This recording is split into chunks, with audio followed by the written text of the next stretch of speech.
Apa sudah terlihat, Kak?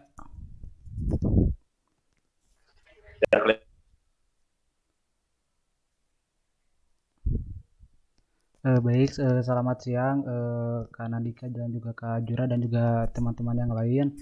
Ini untuk contoh skrip dari Sentinel Sentinel 2A dari tahun 2019, dari mulai bulan Januari tanggal 1 sampai ke bulan Desember tahun 2019. Dan untuk ini untuk pemanggilan gambarnya, ini untuk cloud maskingnya, dan juga ini untuk untuk pemanggilan untuk pemanggilan true colornya, dan ini untuk kalkulasi dari beberapa indeks yang digunakan.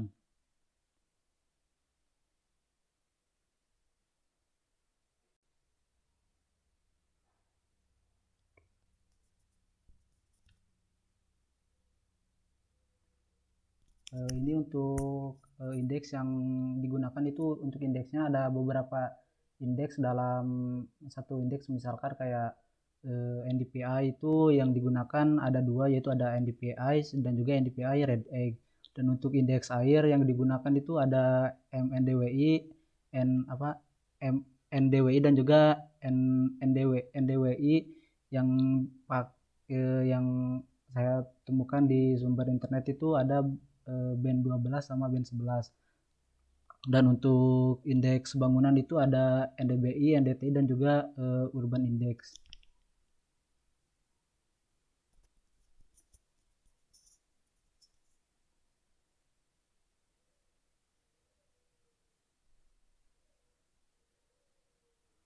Ini untuk tampilan dari NDPI RE dan juga NDPI biasa.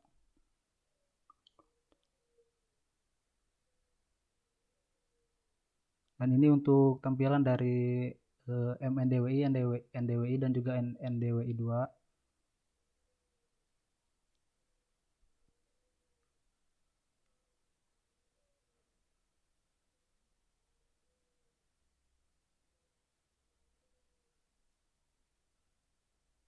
Dan ini untuk indeks bangunan dari NDBI, NDTI dan juga Urban Index.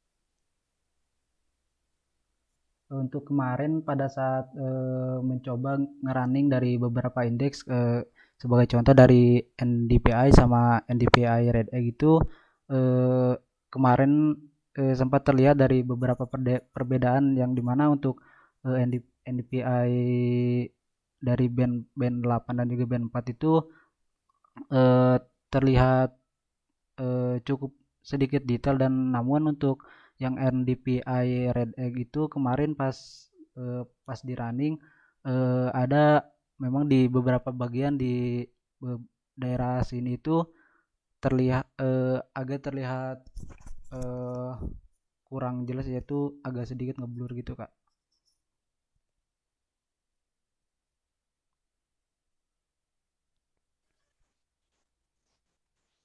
Ya, yang jelas intinya sekarang sih mudah-mudahan semuanya teman-teman udah bisa untuk gimana caranya mengambil data, gimana caranya membuat indeks berarti ya, dan gimana cara menampilkan.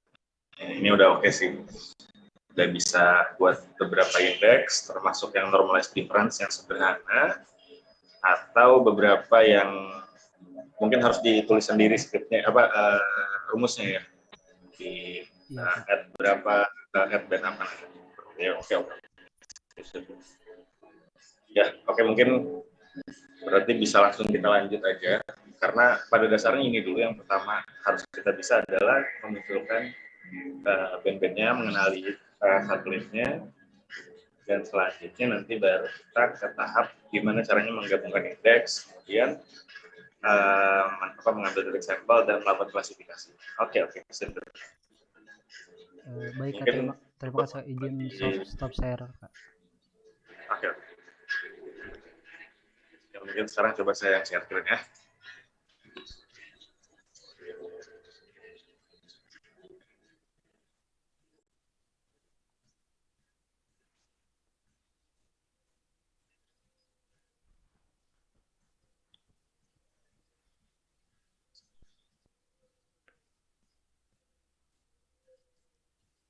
Nah, ini sekarang kita akan coba deh kalau gitu ya. Kita akan coba bedah lagi sama seperti kemarin, cuman ini lebih panjang.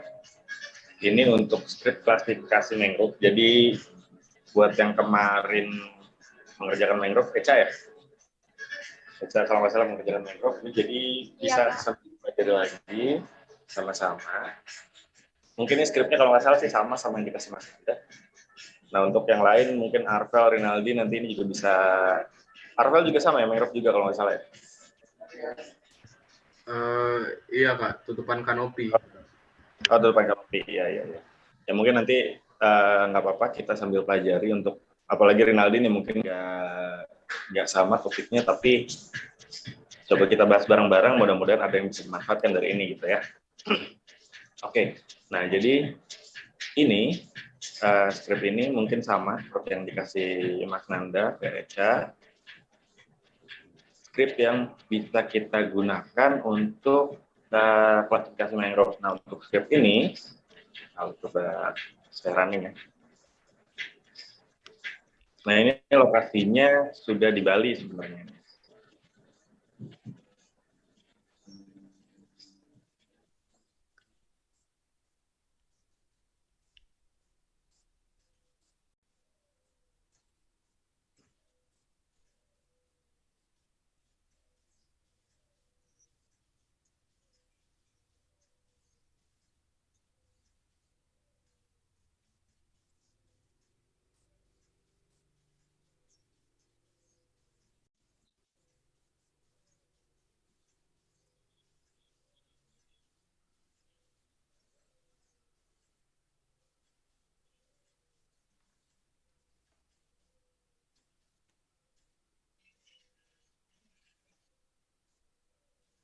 Mudah-mudahan udah kelihatan ya sebagian.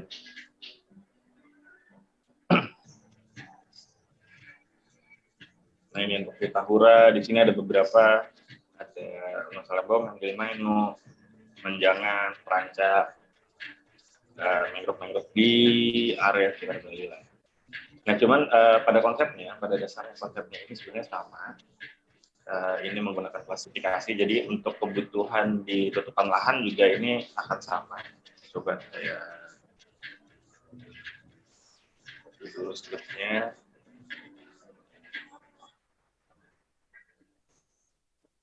Saya kirim di chat, kalau misalnya mau dicoba silahkan nanti untuk dipelajari. Nah, oke, sekarang jadi kita coba breakdown sama-sama lah ya scriptnya ya. Untuk pertama, seperti biasa, kita tutup dulu.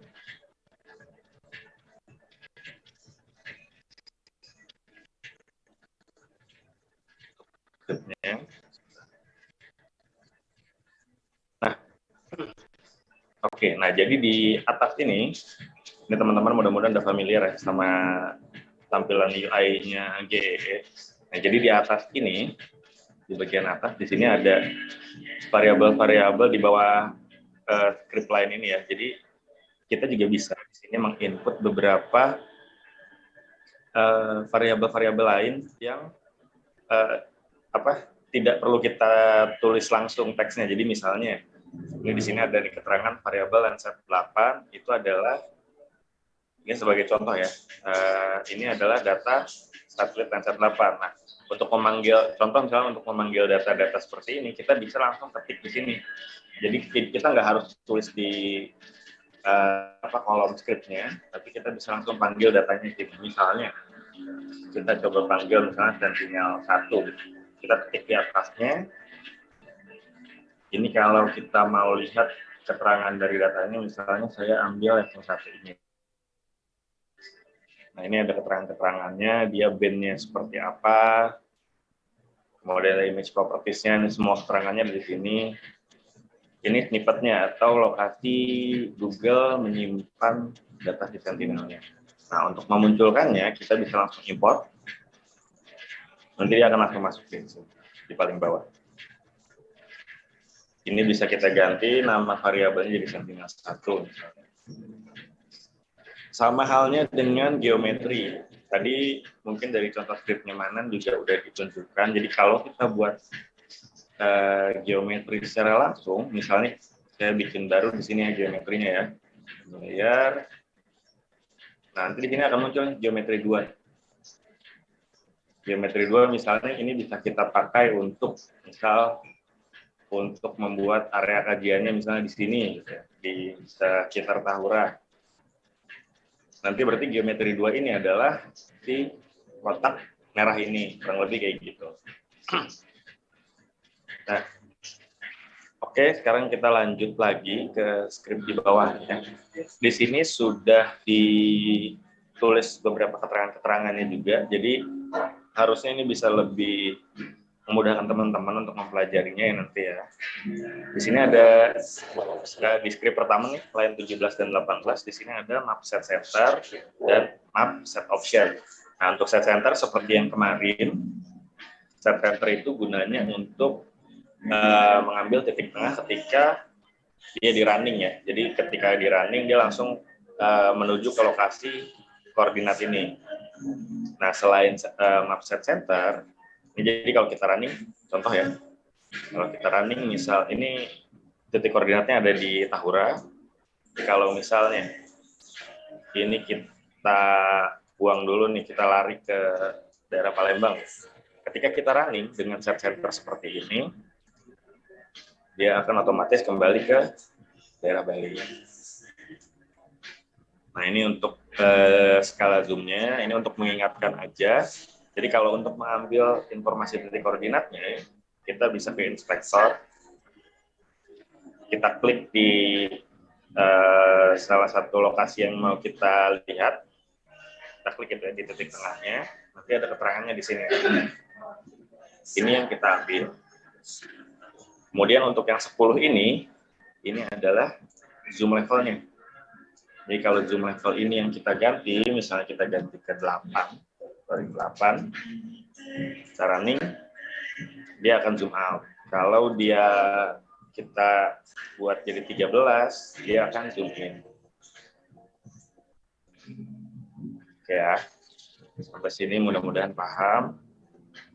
Kemudian ada di sini map set option. Map set option ini gunanya adalah membuat si tampilan peta ini, di sini kan satelit ya. Dia ketika kita running, dia akan secara otomatis membuka tampilan yang satelitnya. Di sini kan ada map, ada satelit. Jadi ini buat opsi aja, untuk opsi tampilan dari teman-teman nanti. Nah, kita balik lagi sedikit di opsi yang di line yang 17. Jadi selain map set center, kita juga bisa menggunakan poligon untuk mengambil titik tengahnya. Kalau kita lihat di sini, di dokumen, ini bisa kita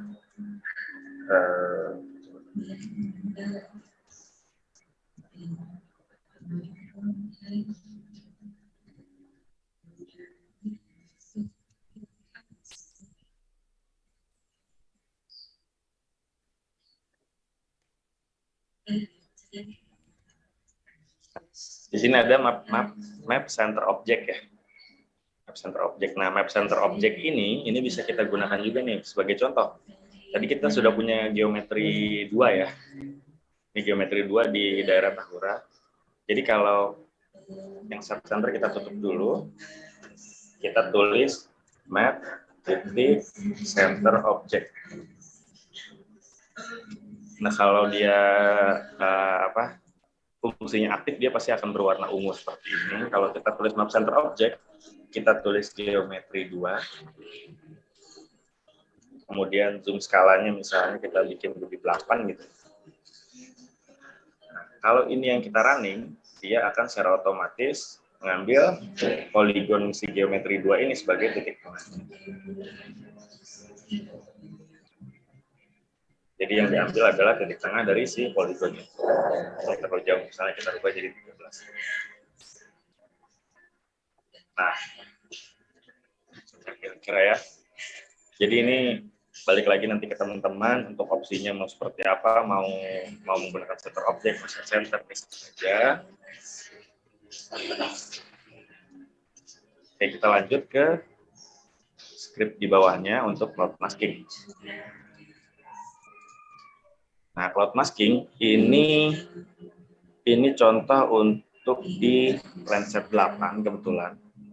Gak apa-apa, jadi nanti sebenarnya sama aja. Secara konsepnya akan sama aja untuk pakai Sentinel 2 atau Landsat 8 akan sama. Selama kita bisa mengenali band-bandnya lah ya. Nah, ini untuk cloud masking di Landsat 8. Kalau tadi di Google di Sentinel 2 itu kita ada band quality assurance QA60. Kalau di sini kita pakai Pixel QA juga, di sini ada Pixel QA. Ini contoh scriptnya ya. Ini juga bisa langsung kita ambil dari kalau kita tulis Landsat 8 gitu.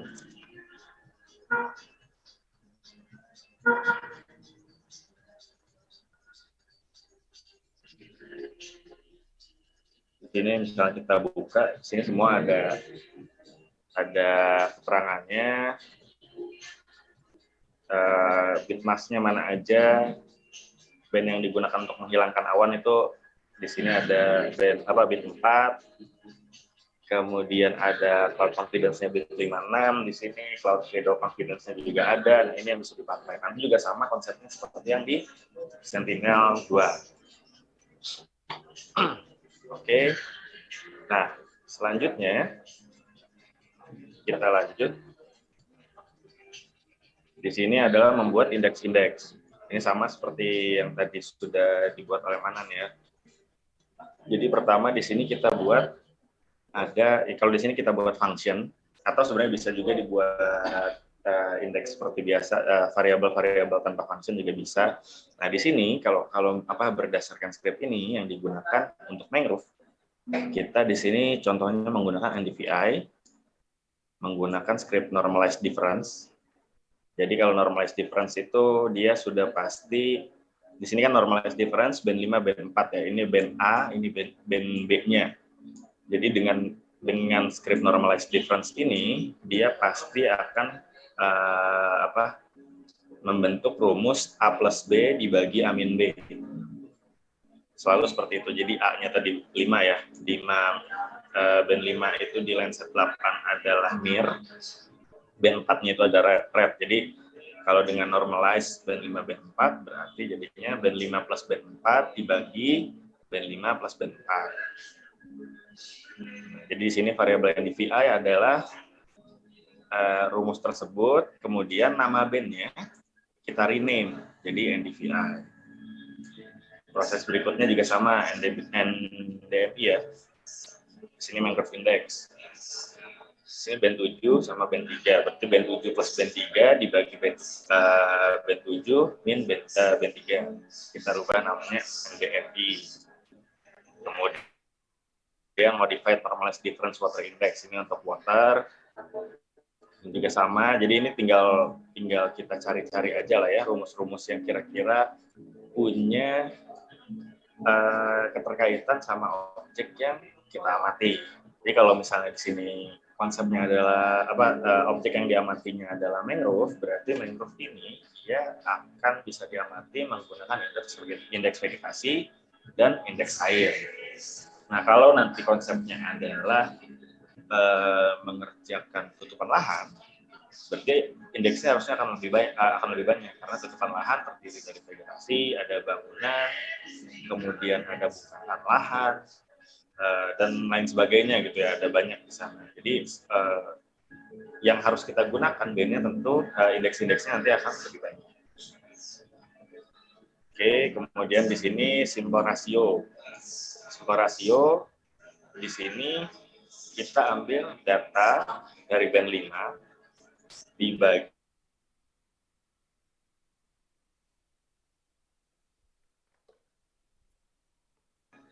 kemudian namanya kita rubah menjadi SR, nama bandnya ya. Kemudian ada modular mangrove recognition index. Ini rumusnya, sama prosesnya, dan ini GCVI, greenness chlorophyll vegetation index, ini juga sama. Nah, di sini kalau kita lihat dari skrip ini, di sini ada 3 cara untuk memasukkan rumus. Yang pertama, yang paling sederhana, yang normalized difference, kalau rumusnya A plus B amin B ya, tadi di sini.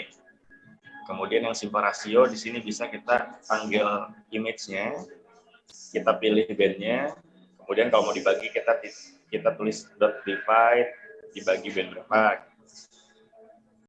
Atau di sini, expression yang terakhir atau cara menulis rumus yang terakhir adalah seperti ini nih, yang GCVI bisa kita lihat. Jadi kita bisa tulis dot expression, ini sebagai contoh near dibagi green dikurang 1. Nah, di script bawahnya ini kita definisikan nih, near itu band berapa, green itu band berapa. Kemudian nanti di rename namanya ini sama ya, dirubah jadi GCVI. Nah, kemudian setelah indeks-indeks ini kita buat, kita masukkan band tersebut ke dalam satu image, ke dalam satu data. Jadi di overlay, ditumpuk. Nah, caranya seperti apa? Kita tulis .add bands, kita masukkan variabel NDVI-nya. Kemudian kita .add bands lagi, dimasukkan variabel NDMI ya. Dan selanjutnya. Nah, jadi sampai tahap ini kita sekarang sudah punya fungsi bagaimana untuk membuat indeks dan memasukkan indeks itu ke dalam satu data yang sama. Oke. Kemudian selanjutnya di sini ada keterangan filter Landsat data by date and region. Nah, ini kebetulan kalau untuk contoh yang kita ambil di sini adalah dalam range 3 tahun ya. Jadi maksudnya 3 tahun gimana? Di sini year-nya 2019. Yang kita ambil variabel year-nya adalah 2019. Kemudian kita buat nih start date-nya year -1, bulan 1 tanggal 1. End date-nya year +1, 12/31. Berarti nanti di sini akan menjadi range data yang kita ambil akan menjadi 2019/1, berarti 2018 Januari. Kemudian untuk end date-nya ini menjadi 2020 Desember. Kalau mau kita perkecil, ini bisa kita hapus aja. Misalnya kita cukup mau ambil 1 tahun, berarti cukup kayak gini.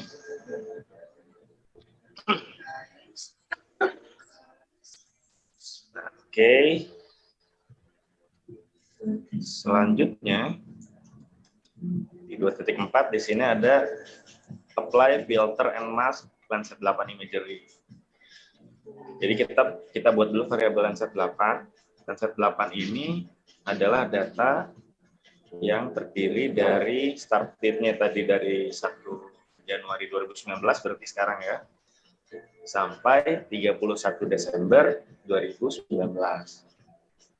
Kemudian kita apply nih untuk fungsi cloud masking untuk menghilangkan awan.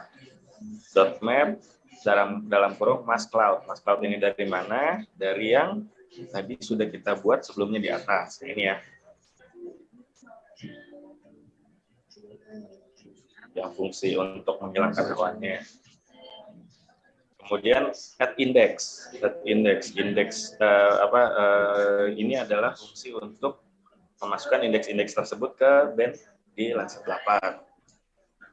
Ini caranya seperti apa? Kita tulis .map, ditulis fungsi yang tadi kita buat, add index Lancet 8. Indeks Lancet 8 itu yang mana? Yang ini ya. Yang tadi kita membuat algoritma, kemudian bagaimana cara menginput bandnya. Ini kita masukkan di sini. Nah, selanjutnya, sampai sini ada yang bingung lo nggak? Atau masih bisa diikuti?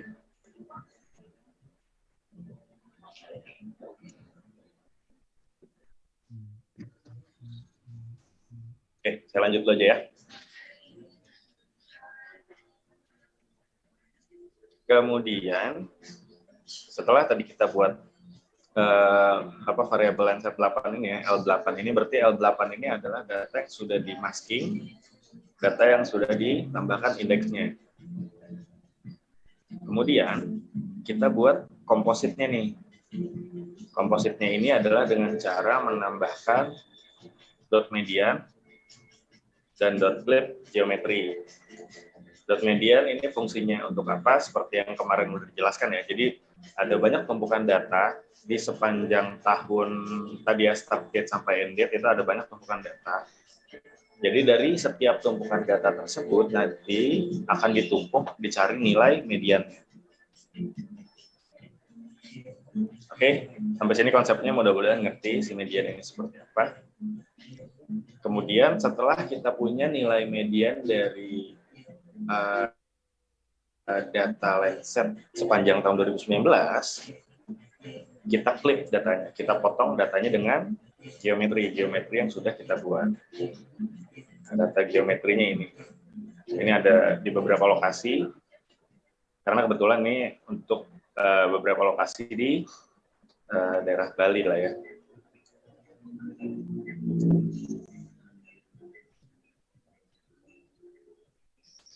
Kalau saya coba buat dulu, mudah-mudahan ini. Sorry.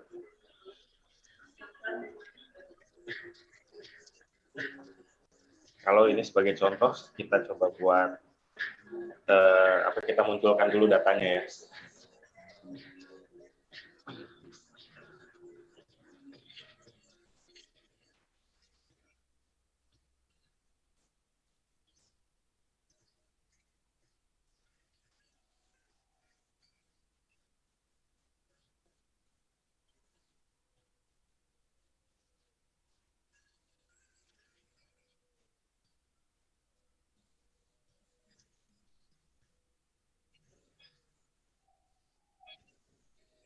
Jadi dari setiap proses yang tadi sudah kita lewati sampai sejauh ini akan menjadi kira-kira seperti ini nanti datanya.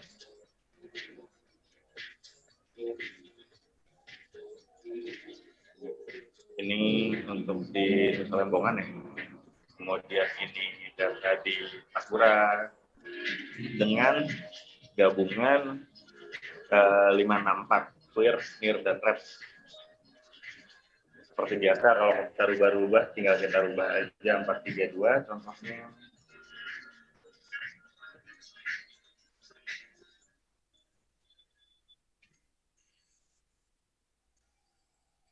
Nah, ini datanya sampai sejauh ini ya. Nah, kalau kita klik inspektor, di sini kita pakai inspektor, kemudian kita klik di data yang sudah ada, nanti akan muncul, kalau kita buka ya ini ya, di sini akan muncul satu grafik. Kalau kita klik, nah di sini akan ada nih keterangan band 1 sampai band 11, band dari Lancet sendiri gitu ya.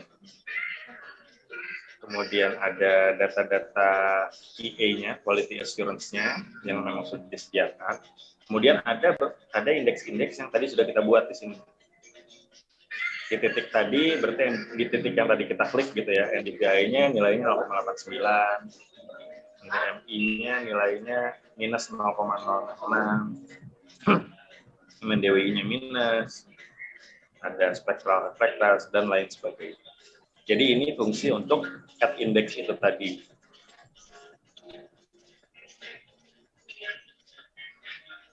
Oke, selanjutnya ini saya tutup aja dulu ya.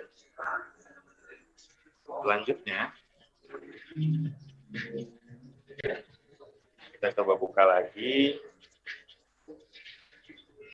Di sini ada keterangannya masking area dengan elevasi rendah dan menggunakan NDP dan MNDWI. Karena ini kebutuhannya untuk mangrove, karena dalam pekerjaan ini kebutuhannya untuk mangrove, jadi kita harus mengenal dulu nih objek mangrove itu seperti apa. Kalau untuk di mangrove, kita tahu bahwa mangrove ini adanya di elevasi yang rendah. Jadi kalau di pegunungan bukan mangrove gitu kan. Kalau di gunung, kalau di bukit, di puncak-puncak itu pasti bukan mangrove. Mangrove pasti adanya di sekitar sungai atau di pesisir, di pantai yang punya elevasi. Karena itu kita panggil dulu ini, kalau kita balik lagi ke strip atas ya. Di sini sudah dipanggil variabel SRTM untuk elevasi.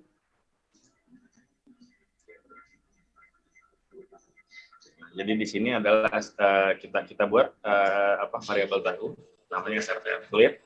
SRTM fluid ini adalah SRTM dipotong dengan data geometri.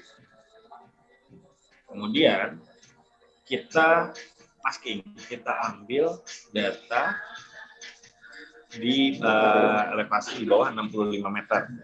Nah, di sini untuk memasukkannya kita menggunakan script yang ini. Jadi kita buat variabel elevation mask sama dengan SRTM fluid yang di atasnya ini ya. Titik LT65. LT65 ini maksudnya less than 65 meter.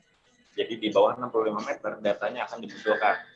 Tetapi data dengan elevasi di atas 65 meter, informasinya akan dihilangkan, di Pascal, dihapus gitu ya.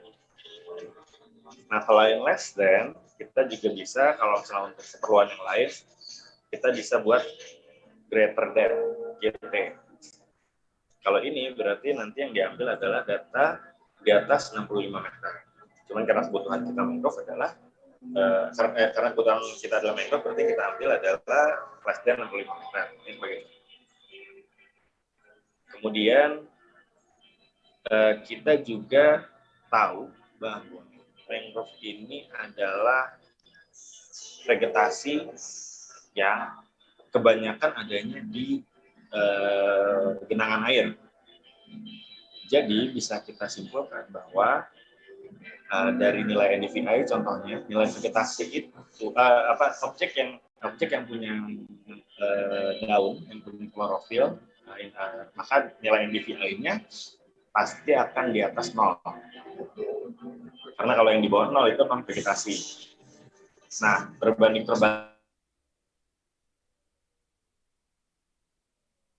kalau objeknya itu nilainya minus, maka dia adalah objek yang tidak ada airnya.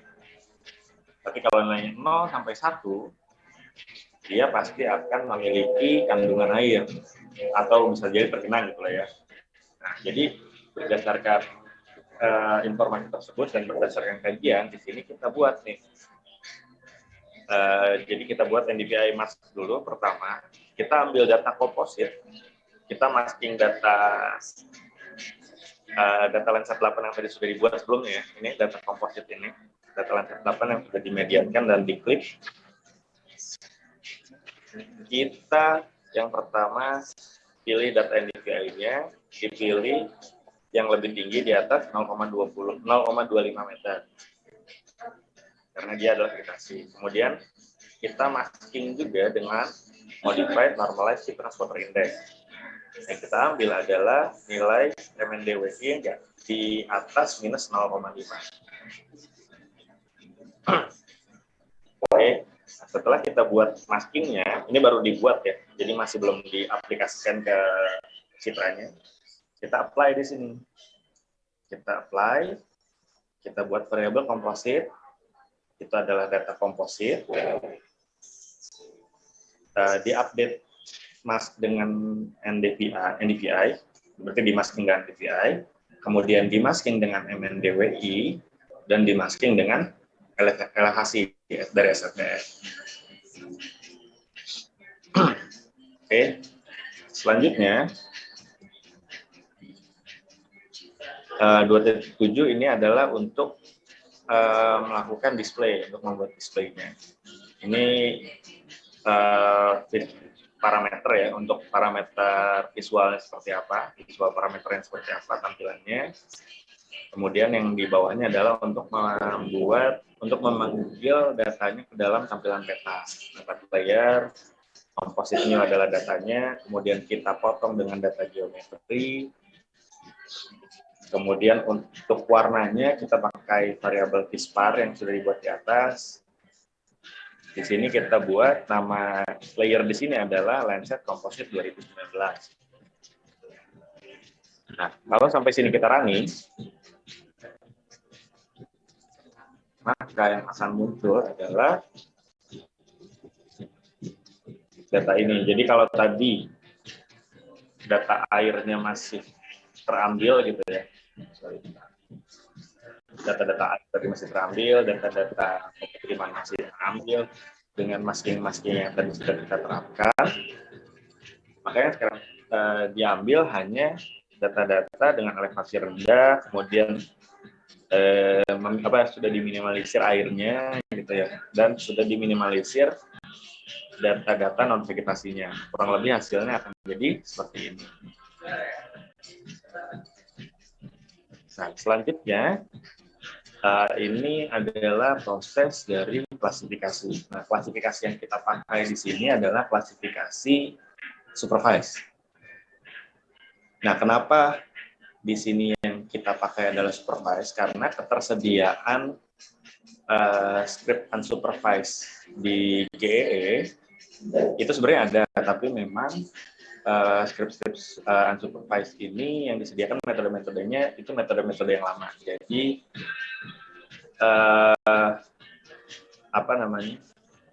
agar kita bisa mengikuti ini perkembangan dari metode-metodenya, di sini yang dikembangkan adalah metode unsupervised-nya. Dan nanti sebenarnya untuk metode supervise-nya ya. Dan nanti metode supervise sendiri yang terbimbing ini nanti juga akan sebenarnya akan lebih banyak membantu teman-teman, karena nanti kan teman-teman kalau di penelitian akan kemungkinan rata-rata sih akan ada pengambilan data lapangan ya. Jadi nanti data lapangannya bisa kita inputkan ke sini, kemudian nanti bisa di running. Jadi hasilnya ini benar-benar sudah dikoreksi dari data lapangan yang teman-teman ambil. Akan berbeda ceritanya ketika kita menggunakan yang unsupervised, karena unsupervised kan dia pengolahan based on komputernya aja ya, jadi tidak kita masukkan data training. Unsupervised akan baik kita gunakan untuk preliminary study, jadi untuk kajian-kajian awal kalau memang kita masih belum mengenal wilayah tersebut. Oke, jadi untuk tahap ini kita akan mencoba menggunakan menggunakan metode supervise. Nah, metode supervise yang kita gunakan adalah random forest. Sedikit sebelum kita mulai ke random forest, kita coba sedikit pahami dulu konsepnya. Jadi kita coba dulu nih supaya sedikit paham lah ya. Jadi pada dasarnya random forest ini adalah metode machine learning, di mana metode machine learning ini tentunya secara teorinya harusnya lebih baik hasilnya dibanding dengan metode konvensional. Machine learning ini jadi kalau kita jabarkan lebih secara sederhana ya, kita jabarkan secara sederhana. Metode paling sederhana adalah metode konvensional.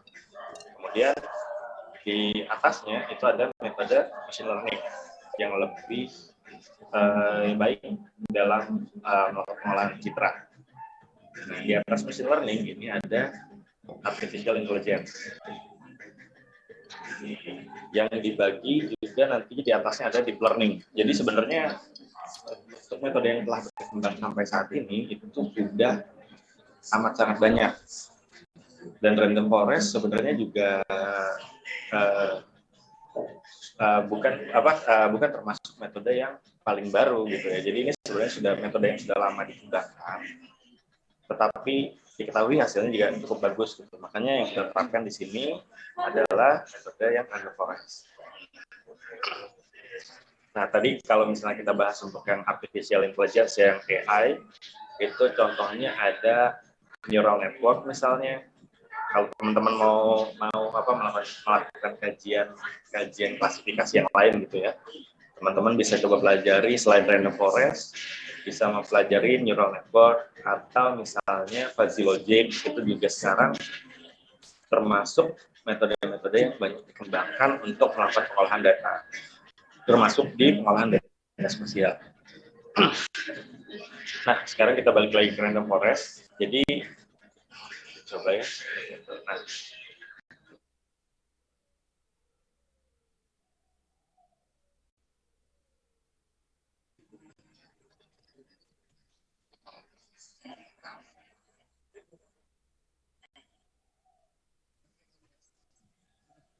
jadi saya di sini ketemu sama satu artikel yang cukup sederhana untuk bisa teman-teman pahami lah ya. Jadi ini tentang memahami random forest. Share dulu aja. Jadi pada dasarnya random forest ini itu adalah pengembangan dari decision tree. Decision tree itu seperti apa? Jadi kalau kita lihat ini ya, decision tree. Jadi apa yang membedakan dengan metode konvensional seperti biasa? Jadi kalau secara sederhananya nih, teman-teman pasti udah tahu namanya regresi linear. Regresi linear secara sederhananya misalnya kalau kita ketemu sama deret angka 1, 2, 3, selanjutnya berarti berapa? 4, 5, 6 dan selanjutnya gitu kan. Kelipatan naik 1 atau misalnya 2, 4, 6 setelah 6 berarti berapa? 8, 10, 12 itu linear. Itu bentuknya pasti akan secara linear naik gitu. Atau metode-metode konvensional yang lainnya ada metode eksponensial misalnya.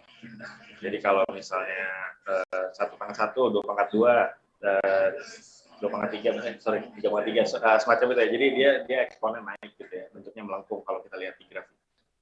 Itu adalah metode-metode yang konvensional dan itu diterapkan, itu juga bisa kita terapkan di pengolahan data spasial, data-data peta.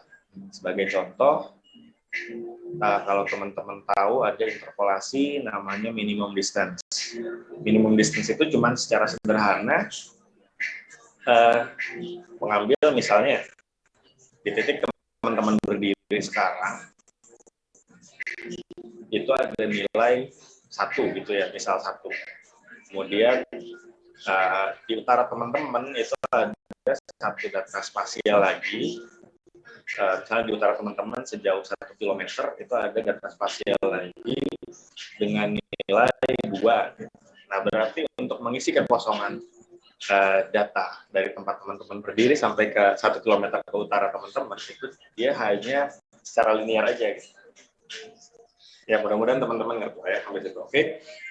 Nah, ini sedikit berbeda ketika kita mempelajari machine learning. Jadi tidak sesederhana itu.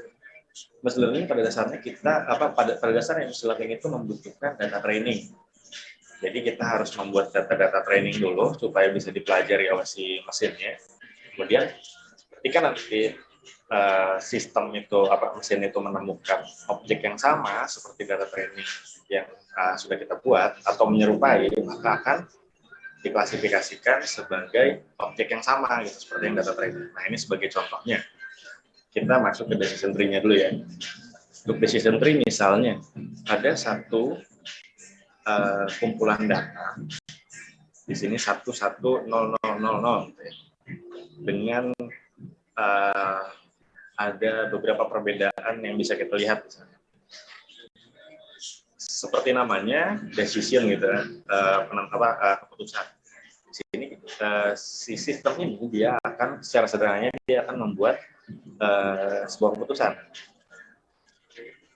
Apakah misalnya tadi ya kumpulan data itu adalah red, kalau red akan diklasifikasikan ke dalam kelompok yang sebelah kiri, kalau no dia akan yang diklasifikasikan ke kelompok sebelah kanan.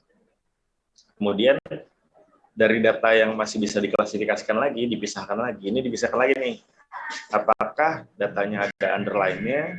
Kalau iya, berarti akan masuk ke kelompok 1. Kalau tidak, akan masuk ke kelompok yang berikutnya. Nah, ini kalau kita terapkan di data spasial, secara konsepnya adalah, misal ada 1 pixel ya, teman-teman bayangkan ada 1 pixel. Kemudian tadi kan kalau teman-teman ingat tadi kita udah masukkan beberapa indeks, ada DVI, ada DWI, ada simple ratio dan lain-lain gitu ya. Nah, nanti dari 1 pixel itu pertanyaan yang muncul di sini adalah apakah nilai NDVI-nya lebih besar dari 0 misalnya atau tidak gitu. Kalau misalnya tidak, berarti akan masuk ke kelompok yang ini. Kalau iya, akan masuk ke kelompok yang ini. Kelompok yang ini adalah apa? Berarti nanti kan sudah kita klasifikasikan. Misalnya, kalau nilainya di bawah 0, berarti jelas itu non-vegetasi ya. Berarti itu jelas non-mangrove. Kalau di atas 1, dia ada kemungkinan adalah mangrove. Kemudian nanti kita bagi lagi. Dari data yang sudah diambil nilai NDVI ini saja, nilai NDVI 0 sampai 1, nanti di bawahnya ada pertanyaan lagi. Apakah nilai MNDWI-nya lebih besar dari 0 atau tidak? Nanti akan dikelompokkan lagi. Begitu seterusnya sampai ditemukan mana mangrove, mana non-mangrove sesuai dengan indeks yang sudah kita masukkan. Itu konsep dari decision tree. Nanti teman-teman mungkin kalau mau dipelajari lagi bisa lah ya. Ini cukup sederhana sih bahasanya. Selanjutnya di sini adalah random forest nih, pengklasifikasian hutan acak. Secara sederhana, random forest ini adalah gabungan dari decision tree yang tadi sudah kita bahas sama-sama. Nah, bagaimana cara penentuan dari random forest ini? Jadi sebenarnya prosesnya sama seperti decision tree, tapi dia punya banyak pohon prediksi di sini. Dan dijelaskan setiap pohon individu di hutan acak akan mengeluarkan kelas suara terbanyak menjadi prediksi model. Jadi dari setiap pohon, jadi dilakukan berulang kali ya. Jadi nggak cuma menggunakan 1 kali trial decision tree itu, tapi pengolahan pembelajarannya itu diulang berkali-kali. Nanti diambil prediksi dengan kelas terbanyak, dengan suara terbanyak, maka itu nanti modelnya akan dipakai selanjutnya. Kurang lebih sih kayak gitu. Oke. Sampai sini ada yang mau ditanyain dulu?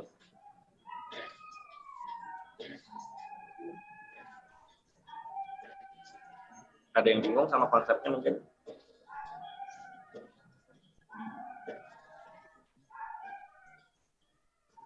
Atau saya lanjut dulu? Bisa dilanjut dulu, Kak? Bisa dilanjut, Kak. Oke, saya lanjut ya. Nah, selanjutnya di sini adalah bagaimana mengkonstruk random forest. Jadi kita pertama sebelum menerapkan model klasifikasinya, kita harus membuat dulu nih, konstruk dulu nih, modelnya seperti apa. Nah, ini coba saya buka ya.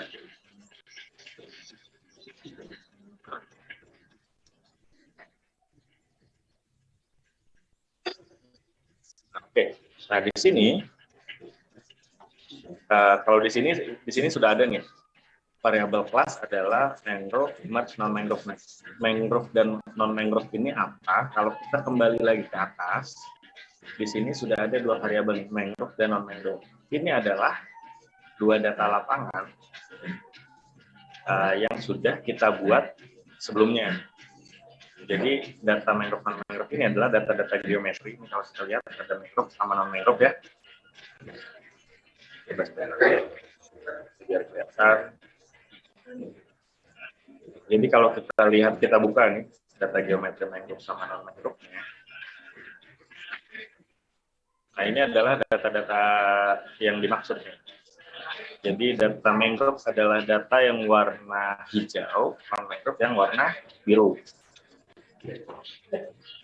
Kalau kita lihat dari sini, nah untuk mangrove non mangrove di sini, selain bisa kita ambil titik training, ini adalah pembuatan titik training. Selain kita ambil titik trainingnya bisa menggunakan poin, kita juga bisa menggunakan poligon. Untuk membuatnya seperti apa? Tadi kita ke new layer ya. New layer. Nanti akan muncul nih geometri baru kan di sini ya.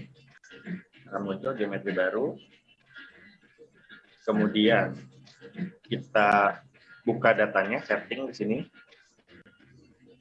Namanya bisa kita ganti. Ini sebagai contoh aja ya. Mangrove 2. Kemudian kita masuk ke import class-nya, di sini kita pilih feature collection. Kemudian di propertinya kita klik di sini plan cover. Kemudian value-nya, karena tadi di sini yang diklasifikasikan duluan adalah mangrove, kita nanti ini bisa teman-teman apa tentukan juga, maksudnya kelas mana dulu yang mau didefinisikan. Misalnya kalau kelas mangrove dulu, selain non mangrove gitu ya, misalnya mangrove dulu baru non mangrove, berarti value untuk mangrove adalah 0. Kemudian kita bisa buat lagi di sini new layer lagi, nanti akan muncul lagi geometri baru di sini. Kita buat setting lagi, di sini tulis non mangrove 2 gitu ya. Feature collection lagi, property, di sini kita tulis land cover seperti ini 1. Nah, semakin banyak objek yang nanti kita kelaskan, berarti nanti di sini akan lebih banyak. Kalau misalnya nanti yang kita kerjakan adalah cukupan lahan, berarti namanya nanti bisa dirubah. Mungkin yang pertama, objek pertama yang kita amati adalah lahan terbangun, berarti land cover-nya 0. Kemudian yang kedua badan air berarti land cover-nya 1. Kemudian ada sawah, mungkin sawah berarti land cover-nya adalah 2. Kemudian hutan primer itu kita klasifikasikan ke value 3 dan seterusnya gitu ya. Jadi cukup seperti itu. Nah, sorry. Oh, di sini non mangrove-nya 0, mangrove-nya 1, berarti kita rubah saja.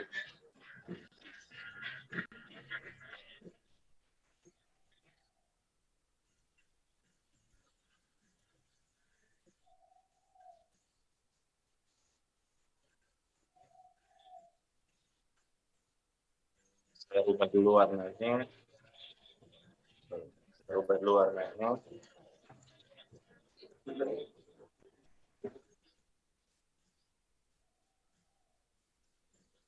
Ya. Nah, setelah kita punya 2 data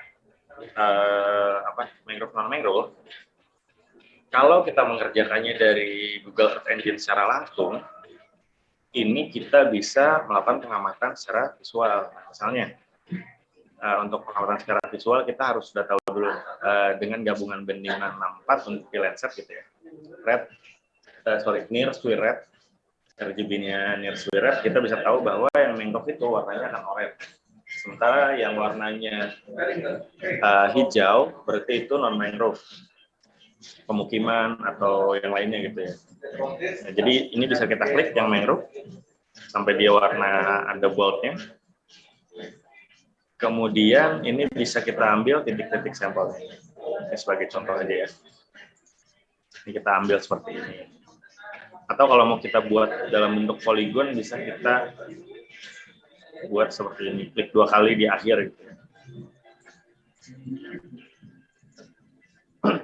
Nah, itu nanti data-data yang kita tandai ini nanti akan dibaca oleh sistem di random forest ini, di mesin random forest ini sebagai data training yang kita buat. Sama halnya untuk yang Mangrove. Kita bisa lihat di sini nih, yang warnanya, nah, di sini ada warna oranye gelap dan oranye yang lebih terang ya. Yang mangrove adalah oranye yang gelap. Jadi ini bisa kita tandai juga. Kita ambil titik-titiknya. Ini kalau melakukan pengamatan secara visual, secara nah, tapi nanti kalau misalnya kita punya data lapangan, misalnya kita punya data lapangan, itu juga bisa kita masukkan datanya ke sini. Jadi nanti kita harus membuat dulu, nanti mungkin akan dicontohkan entah di akhir sesi ini atau di kesempatan berikutnya, nanti akan dicontohkan. Cuma pada dasarnya kita harus membuat di atribut tabelnya itu, tabel yang pertama itu ID-nya seperti biasa, tabel kedua ada line cover. Ini ya, line cover ini gitu ya. Itu tabel keduanya namanya line cover. Kemudian untuk value-nya ini bisa kita masukkan, berarti kalau 0 tadi, kalau contoh di sini ya, 0 itu non mangrove, 1 adalah mangrove gitu ya tadi. Nah, itu bisa kita buat dalam bentuk shapefile. Kemudian nanti bisa kita upload data shapefile kita ke sini. Jadi kita masuk aset, new, di-upload di sini. Shapefile. Nanti tinggal kita select. Yang harus dimasukkan adalah data-data SHP, DBF, PRJ, SHX. Paling tidak ada 4 itu. DBF, PRJ, SHX, dan data SHP-nya. Oke. Nah, setelah nanti ini kita upload gitu ya, nanti dia akan masuk ke sini. Nah, untuk memunculkan data-data shapefile ini, kita bisa langsung misalnya, sebagai contoh aja ya. Misal data ini gitu ya, sebagai contoh aja. Kita bisa langsung klik import into script yang paling kanan. Nanti dia akan otomatis masuk ke script yang sudah kita buat ini. Ini bisa kita ganti juga namanya. Mangrove misalnya. Atau yang lainnya gitu ya.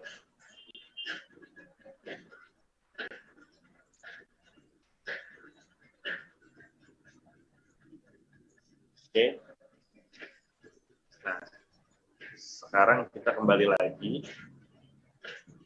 ke script di bawah tadi. Nah, sini.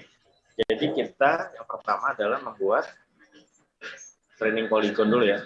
Training polygon, kemudian kita gabungkan nih datanya jadi satu data gitu. Kita buat variabelnya namanya kelas. Tadi mangrove itu adalah data ini ya berarti ya. Data warna hijau. Ini mangrove. Mangrove di merge digabungkan dengan data non-mangrove. Tentunya dengan atribut tabel yang nilai value-nya berbeda gitu ya. Oke, selanjutnya kita buat lagi di sini variabel dengan nama bands. Band yang kita gunakan untuk melakukan klasifikasi ini mau band mana aja nih.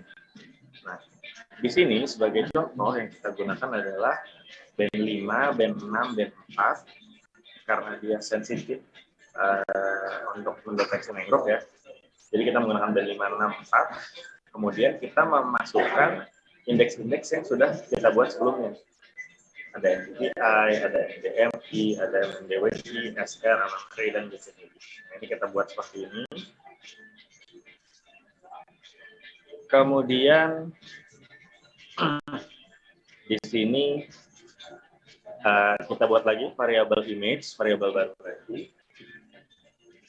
Variabel baru ini kita buat didefinisikan sebagai composite new. Jadi kalau kita naik lagi ke atas, composite new itu tadi adalah data Landsat yang sudah siap pakai ya, sudah di masking, NDVI, sudah di-masking MNDWI, sudah di-masking elevasi. Ini data-data raster yang bisa kita lihat di bawah.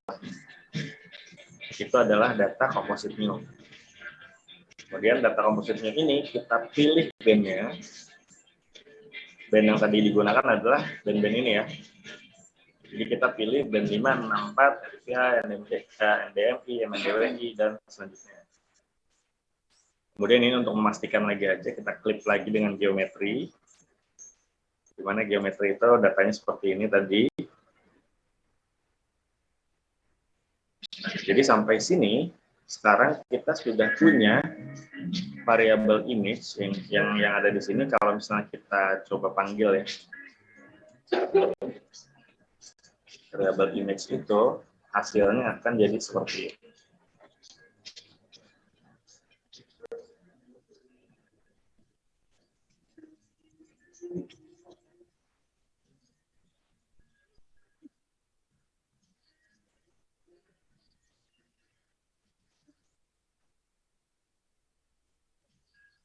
Hasilnya akan jadi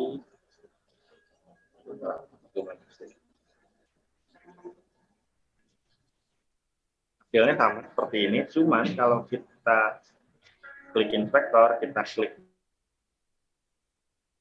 ya, teman-teman bisa lihat variabel image yang tadi kita buat, kita kasih nama image_var. Image_var itu data bandnya cuma terdiri dari band 5, 6, 4 dan indeks-indeks yang tadi sudah kita buat. Oke, selanjutnya di script bawahnya ini adalah bagaimana kita membuat sampelnya ya, mengambil sampel. Jadi di sini scriptnya adalah kita buat variabel sampel, kita ambil data image, data terakhir ya, data ini yang bandnya sudah siap dipakai untuk melakukan klasifikasi random forest. Image, kemudian kita masukkan data training yang tadi kita buat dengan cara .sample region. Kemudian collection-nya kita ambil collection classes di sini, dari sini variable class ya. Collection-nya kita ambil variable classes. Kemudian properties yang kita gunakan, atribut tabel yang kita gunakan adalah atribut tabel dari line cover. Kemudian scale-nya di sini kita gunakan 30. Karena yang kita lakukan adalah untuk melakukan proses klasifikasi di Landsat ya. Jadi kalau nanti Sentinel ini bisa diganti jadi 10. Kemudian di sini dibuat random column juga. Nah, selanjutnya kita turun lagi ke bawah. Di sini ada keterangannya. Jadi di sini dari semua titik sampel yang tadi sudah kita buat di yang classes ini ya, mangrove dan non-mangrove, di sini kita pilih 0,8 atau 80% data itu sebagai data training. Nah, untuk 20%-nya lagi itu untuk uji akurasi. Karena namanya klasifikasi, pasti kita butuh uji akurasinya. Apakah hasil klasifikasi yang sudah kita kerjakan ini benar atau enggak. Nah, ini untuk scriptnya ya. Jadi, kita buat variabel untuk training, data-data titik-titik yang tadi kita buat ini, baik mangrove atau non-mangrove. Ini 80%-nya untuk training, kemudian 20%-nya untuk data validasi atau testing. Untuk membuatnya, kita bisa tulis sampel.filter. Sampel itu dari data ini ya, data di atasnya. Jadi data training yang sudah dimasukkan ke dalam image, kemudian kita filter. Kita menggunakan splitnya, less than split ya, berarti maksudnya di sini yang diambil akan 80% lah. Kemudian untuk testing berarti di sini GTE ini greater than equal. Jadi yang diambil adalah sisanya dari 80% dari 0,8%. Kemudian untuk yang di bawahnya di sini ini digunakan untuk training. Kira-kira ada berapa training sampel dan data testing yang akan digunakan. Jadi kalau kita coba running ini, kita running.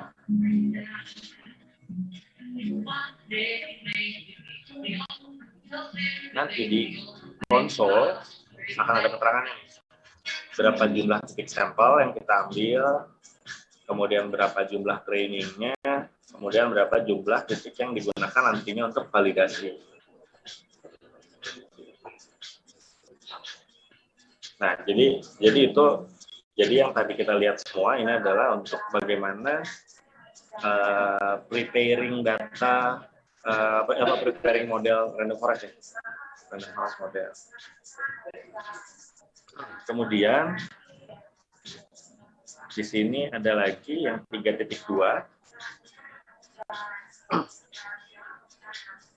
Nah, di sini adalah bagaimana cara kita untuk melakukan proses klasifikasi.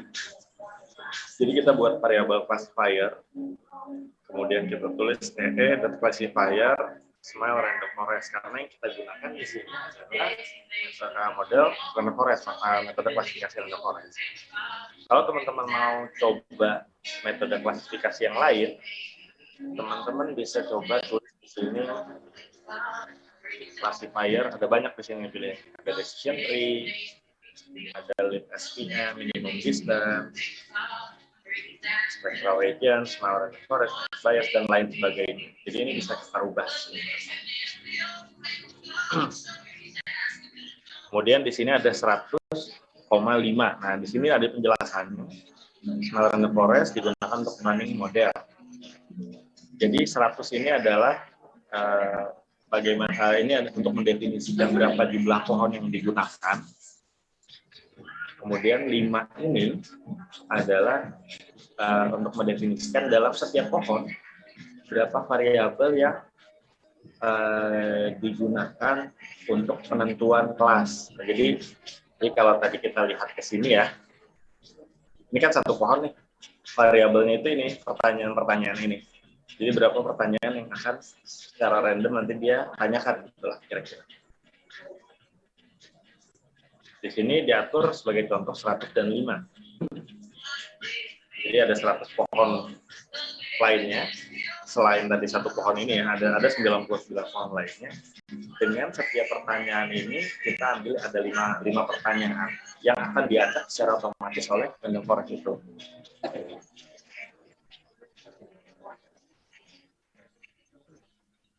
Oke, ada yang bingung nggak sampai sejauh ini?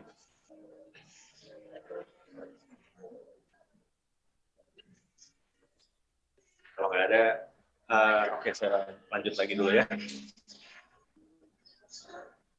Kemudian kita masukkan data feature yang digunakan itu adalah data apa nih? Di sini kita masukkan training. Training itu tadi ya dari sini. Jadi tadi kan sudah kita bagi nih, ada data training dan ada data testing. Ada titik-titik lapangan untuk training, ada titik-titik lapangan untuk uji validasi. Jadi di sini kita masukkan data yang disiapkan untuk training, kemudian kita pilih band yang akan digunakan itu untuk penentuan random forest itu band berapa saja dan apa aja. Band 5, band 6, band 4, indeks-indeks dan land covernya itu sendiri gitu ya yang kita gunakan. Attributable land cover. Kemudian yang di bawahnya class property land cover. Ini yang ada di apa tadi namanya atribut tabel ya. Kemudian input property yang digunakan bands di sini. Sampai ini adalah proses untuk melakukan proses klasifikasinya. Kemudian di bawahnya di sini ada script untuk melakukan validasinya.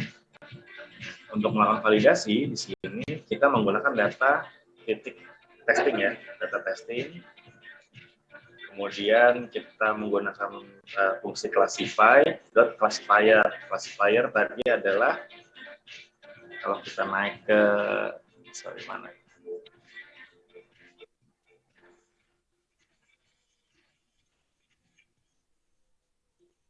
Nah, ini classifier yang ini ya. Jadi model yang digunakan sama, tapi yang kalau yang tadi sebelumnya kita menggunakan training, ini untuk testingnya, untuk melakukan uji validasi. Kemudian ini ada kita buat lagi variabel tes akurasi. Ini bisa kita buka sebagai contoh. Nah, jadi kalau sampai sini kita coba running, ya.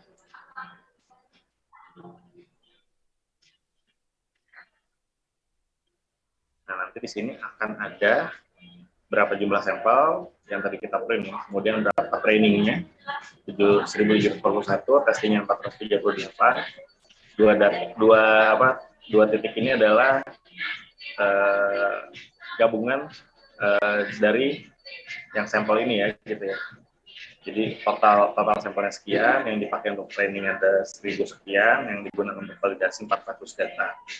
400 data lapangan, 400 data lapangan lah.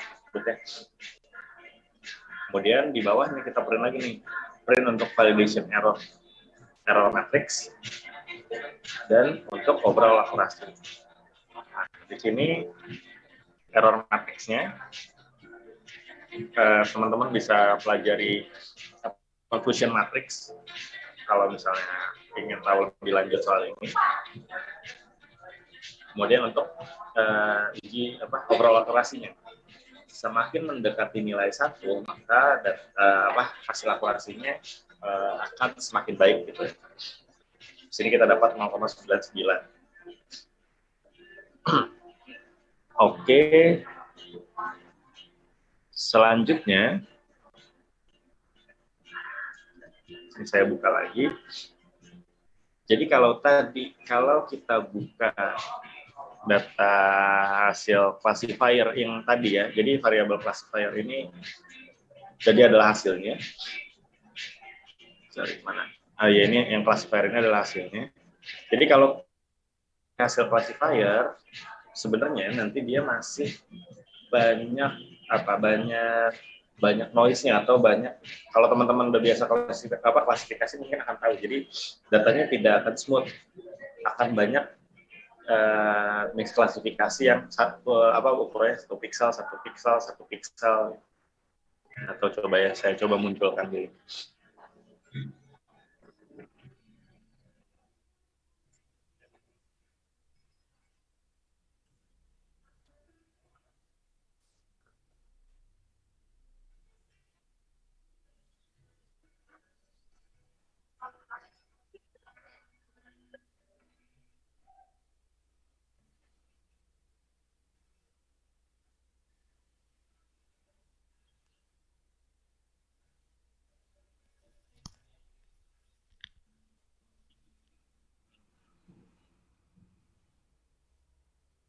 Nanti mungkin kita lihat lebih ini aja di bawahnya dulu.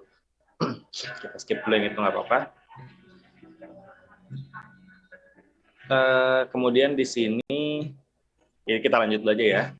Jadi yang 3.4 di sini adalah ini adalah proses klasifikasi ini. Classified random forest. Jadi setelah tadi kita buat di atas itu adalah proses klasifikasi random forest-nya, di yang 3.4 ini kita buat lagi variabel classified random forest. Ini proses klasifikasinya nih, jadi kita masukkan data Landsat yang sudah siap kita olah untuk proses klasifikasi, kemudian kita pilih band-bandnya yang mana saja yang mau digunakan. Kemudian kita classify dengan menggunakan classifier-nya yang tadi sudah kita buat di atas ya, yang ini. Nah, di sini ada penjelasannya nih. The model result may be noisy. To reduce noise, create a mask to mask unconnected pixel. Nanti kita akan lihat sama-sama hasilnya seperti apa. Cuman pada dasarnya, ini coba nanti akan saya skip dulu. Nanti kita akan lihat sama-sama fungsi pixel count ini untuk apa. Nah, kita coba lanjut dulu langsung. Kita lanjut dulu.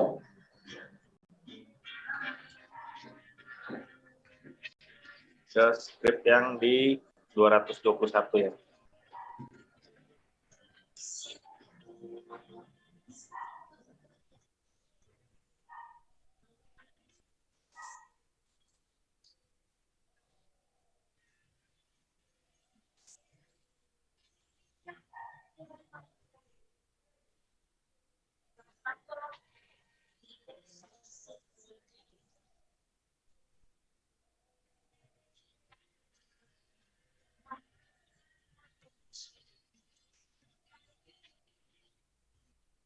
Run dulu.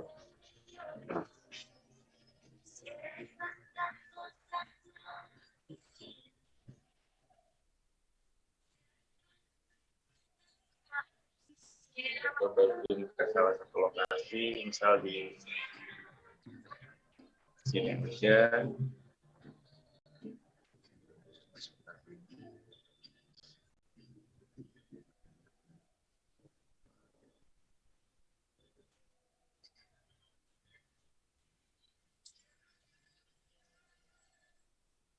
Ya.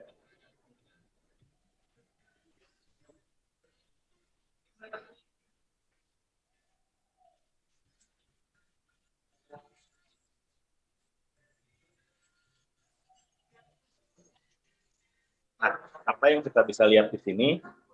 Jadi kalau tadi kita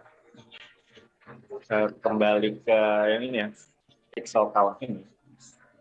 Pixel count ini digunakan untuk membersihkan noise yang ada pada hasil klasifikasi.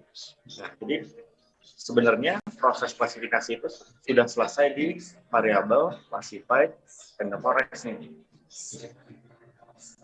Dengan hasil seperti ini.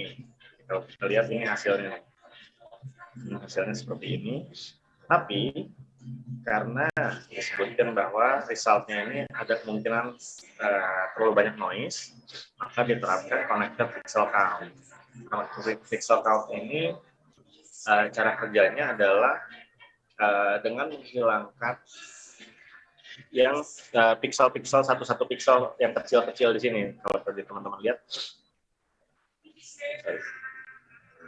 nah pixel-pixel kecil ini nanti akan dihilangkan, jadi di smoothing lah ya, diperhaluskan. Ini tetap dibutuhkan karena noise tentunya nanti akan mengganggu hasil klasifikasinya. Nah ini penerapannya kurang lebih seperti ini. Nanti ini bisa dipelajari juga sama teman-teman. Nah yang membedakan dari yang hasil sudah di connected pixel count dengan yang belum di connected pixel count, ini yang belum nih, kita bisa lihat sama-sama. Saya perbesar dulu. Ini hasilnya seperti ini kalau yang hasil klasifikasi mentah. Tapi kalau yang sudah di perhalus datanya, hasilnya jadi seperti ini. Ada cukup banyak perbedaannya. Bisa teman-teman lihat. Jadi beberapa data-data yang dianggap itu noise, maka akan dihapus datanya.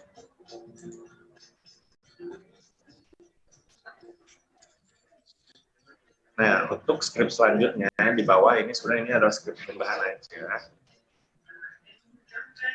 Jadi kalau untuk script yang di bawah ini adalah untuk menghitung area mangrove-nya.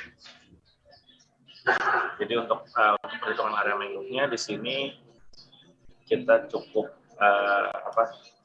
ini scriptnya ya. Kita buat variabel baru namanya get 2019. Get 2019 ini adalah data class, data terakhir ya, data yang ini yang bisa kita lihat di bawah ini. Kemudian dimultiply, dimasukkan fungsi pixel area, dibagi dengan 10.000. Ini script ini sebenarnya udah ada, jadi teman-teman nggak harus bingung untuk proses perhitungan luasnya. Kemudian di langkah terakhir adalah di print. Jadi kalau kita running, maka di paling bawah nanti akan muncul luasannya dalam satuan hektar. Nah, untuk sisanya ke bawah ini adalah untuk tampilan UI aja. Jadi kalau untuk yang UI untuk saat ini nggak usah dulu, nggak apa-apa. Nanti kalau misalnya memang teman-teman mau pelajari sendiri silakan. Cuman kalau yang UI untuk proses ini sih nggak usah dulu. Nah, selanjutnya ketika teman-teman sudah bisa membuat hasil klasifikasi ini gitu ya. Nah ini sudah bisa mengeluarkan informasi mangrove ini atau hasil klasifikasi yang lain.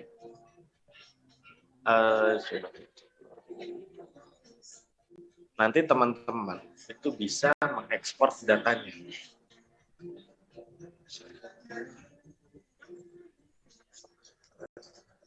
Nah, nanti ada di sini export image. Nanti mungkin ini akan dicontohkan di script yang lain lah ya. Kebetulan di sini nggak ada. Jadi data ini nanti bisa kita ekspor menggunakan script ini. Bisa export image, export to drive. Biasanya sih yang ini, export image to drive. Kita pakai ini. Ini kita masukkan scriptnya di sini. Nanti dia akan muncul di task ini nanti akan muncul apa yang bisa kita ekspor ke Google Drive. Selanjutnya kalau nanti kita klik, kita tunggu prosesnya sampai selesai, nanti teman-teman bisa download data dari GEE ini di dalam Google Drive teman-teman yang sudah didaftarkan ke GEE. Gitu. Sampai sini ada pertanyaan dulu?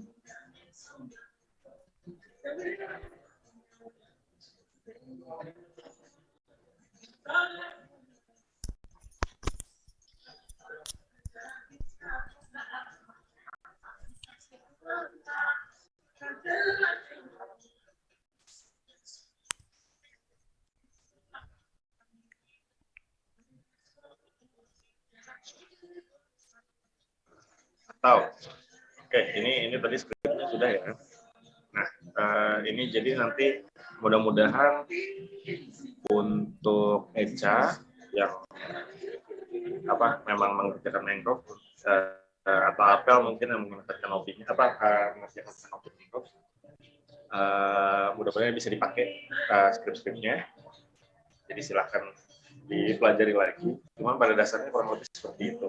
Proses adalah gimana tadi kita mempersiapkan data dulu, pertama ya. Mempersiapkan datanya, kita harus siapkan dulu data Landsat atau Sentinel atau data lainnya siap pakai. Kalau kondisi di klasifikasi ini untuk spektral misalnya Landsat, gitu ya, berarti kita harus pastikan bahwa citra Landsatnya bebas awan. Kemudian indeks-indeksnya sudah kita buat, indeks mana aja nih yang akan kita masukkan. Selanjutnya setelah datanya siap, kita harus reconstruct dulu random forest-nya seperti apa, modelnya seperti apa. Setelah random forest construction modelnya sudah siap, baru kita apply data dari data image yang sudah siap pakai, kita apply dengan metode random forest-nya. Kurang lebih sebenarnya seperti itu. Nah, selanjutnya mungkin ini nggak akan saya bahas, cuman ini nanti untuk Manan ini bisa dipelajari. Ini base-nya sama, atau teman-teman kalau mau pelajari juga sama. Ini base-nya sama, base dari script sama.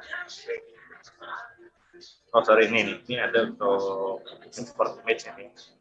Export image-nya seperti ini. Nanti script-nya ini bisa teman-teman copy juga makanya. Ini adalah land use and cover, contoh land use and cover ya, menggunakan Sentinel-2. Base-nya sama seperti itu yang tadi kita menggunakan cloud masking-nya ada di sini. Kemudian indeks-indeksnya nanti bisa dimasukkan di sini, bisa dipilih filter datanya, filter temporal date-nya mau seperti apa. Kemudian di bawah ini nanti kita buat set trainingnya seperti apa. Kemudian kita bikin reference ini sama proses seperti yang tadi. Ini akan coba saya share berarti ke mana. Nanti coba dipelajari dulu aja ini, diterapkan ke lokasi yang Manan kerjakan di Bali berarti ya. Diterapkan coba di Bali. Nanti mungkin sih kita bisa ada diskusi lanjutan lagi aja mau seperti apa. Cuman Untuk sementara data-data kemarin kan katanya problemnya adalah data 2019 ya, 2019 ke atas yang bisa dipakai. Iya, datanya Kak yang dari 2019 sampai ke 2021 aja yang bisa dipakai. Gak apa-apa, sementara yang itu dulu, jadi dibuat dulu misalnya per tahun aja. 2019, 20, 21, itu dibuat per tahun, jadi ada hasilnya ada tiga ya. Hasilnya ada tiga. Ini coba nanti bisa diterapkan menggunakan script ini dulu aja. Ini saya coba share berarti.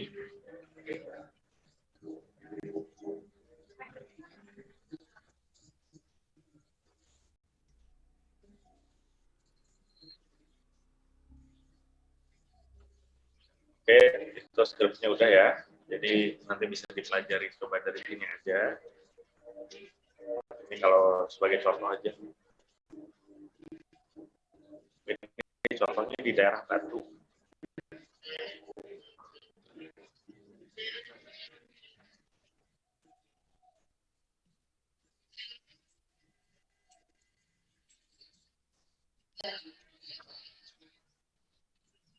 Jadi seperti yang tadi udah dijelaskan, kita bisa memasukkan SHP, ini SHP contohnya SHP batas wilayah.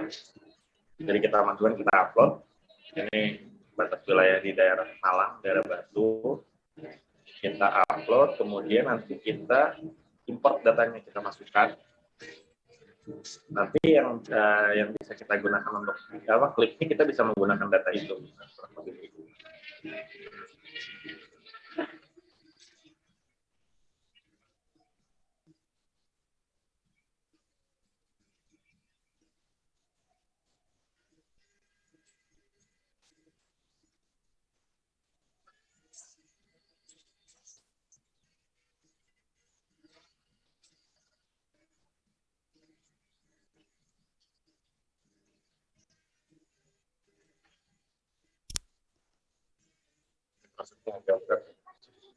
Cuman nanti bisa kembali ke semua mana lah ya. Berarti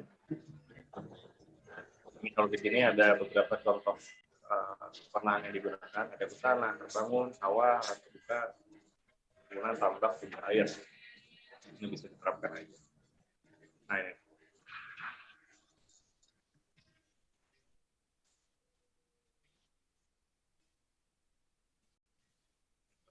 Hasilnya kurang lebih seperti ini nanti. Kemudian yang tadi ya, yang ini buat tambahan aja, script di bawah tadi yang ekspor. Ini ekspor ini, save data. Di sini bisa kita tulis ekspor image to drive. Kemudian data mana yang mau diekspor. Setelah itu dikasih nama, datanya apa. Di sini ada scale-nya.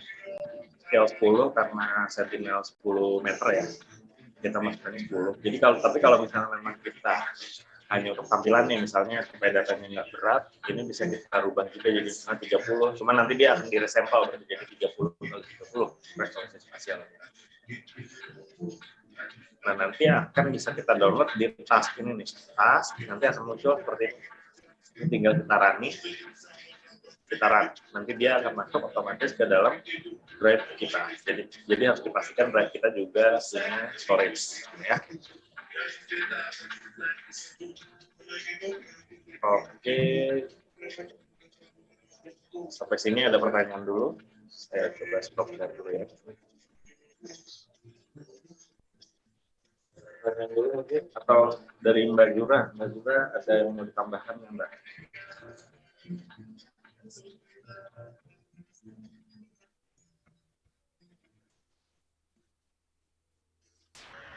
Halo Kak.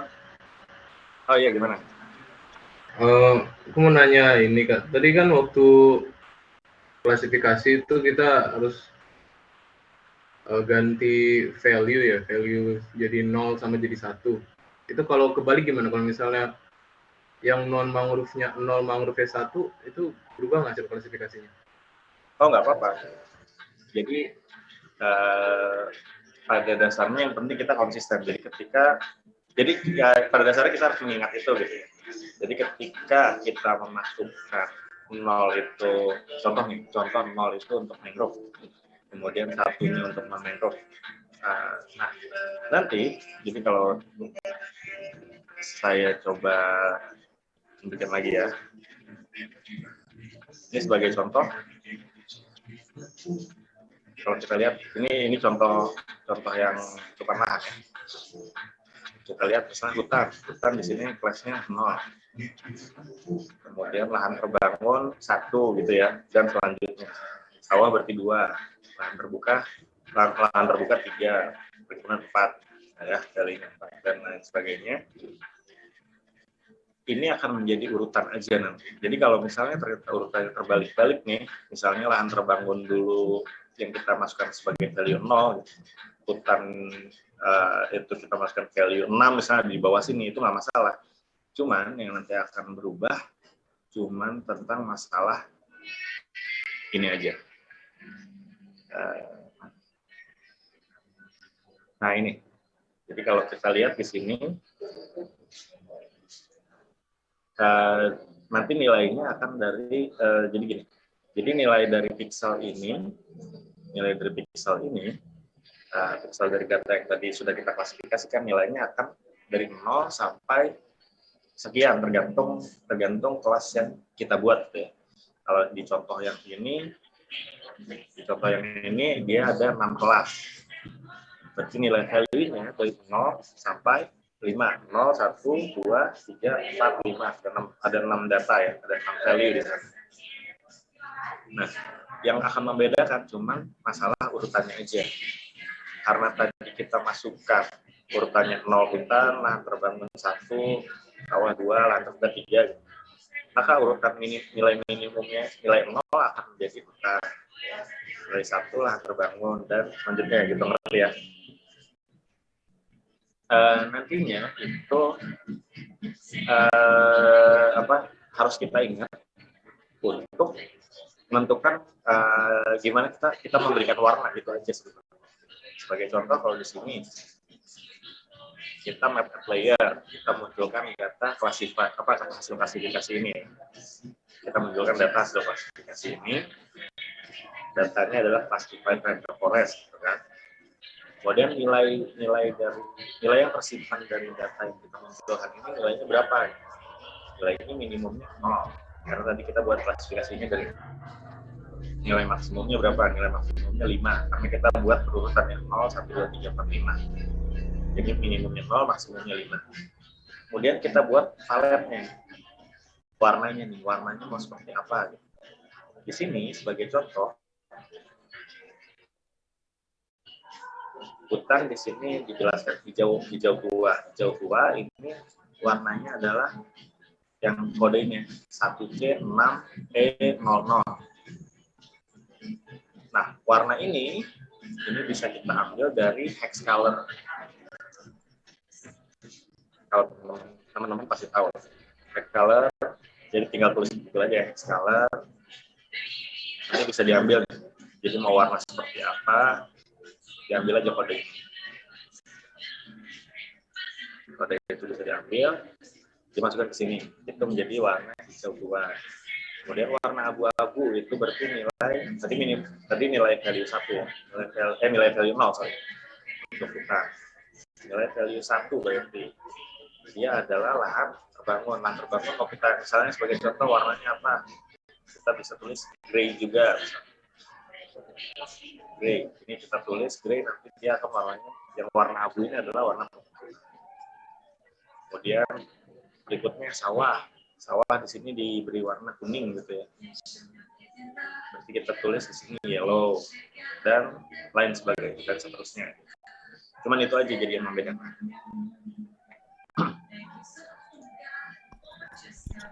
Oke, ada lagi mungkin pertanyaan? Izin tanya, Gimana gitu? untuk berarti kan ini kalau semisal pakai Superpass berarti perlu data lapangan juga. Untuk data lapangannya apakah bisa gitu menggunakan data citra, misalkan dari citra spot itu Kak? Bisa, nggak apa-apa. Cuman perlu diingat bahwa kita harus memastikan juga kita harus memastikan juga si citranya itu ada di rekaman tahun berapa aja.